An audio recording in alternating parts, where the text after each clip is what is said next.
જય ભગવાન. હવે આપણે વારંવાર છાપામાં વાંચીએ છીએ કે કાવડિયાઓ ઉત્તર પ્રદેશમાંથી પસાર થવાના છે. આ સાલ 6 કરોડ કાવડિયાઓ પસાર થશે, એમના માટે રસ્તા બનાવ્યા. આ બધું શું છે કોઈને ખબર છે?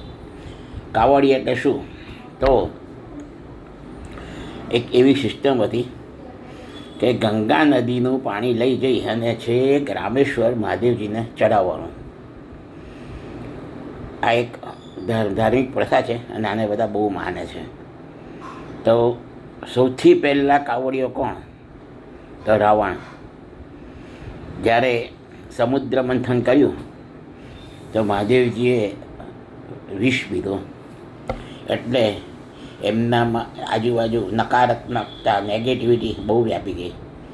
એટલે રાવણે એના ઈષ્ટ દેવતાના મંદિરમાં ગંગાજળનો બહુ જ અભિષેક કર્યો. આખું મંદિર ગંગાજળથી ધોઈ નાખ્યું.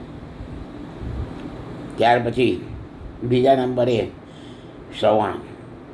તો શ્રવણ એના માતા પિતાને કાવડમાં બેસાડી, અંધ માતા પિતાને, અને છેક હરિદ્વાર સ્નાન કરાવે છે ગંગા નદીમાં.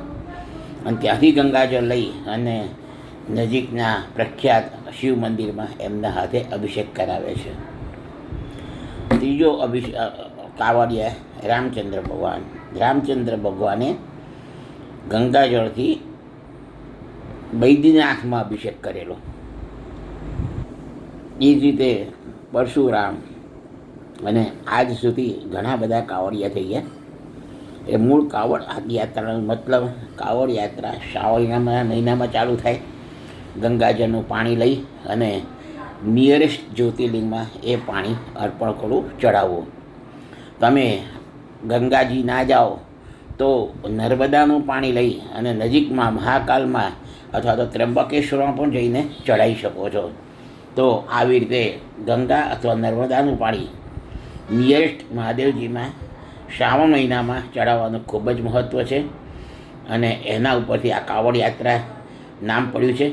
અને ઈસવીસન 1980 પછી જે આપણે રામ મંદિરની જે ચાલુ થયું ત્યારથી કાવડ યાત્રાનું મહત્ત્વ બહુ જ વધી ગયું છે.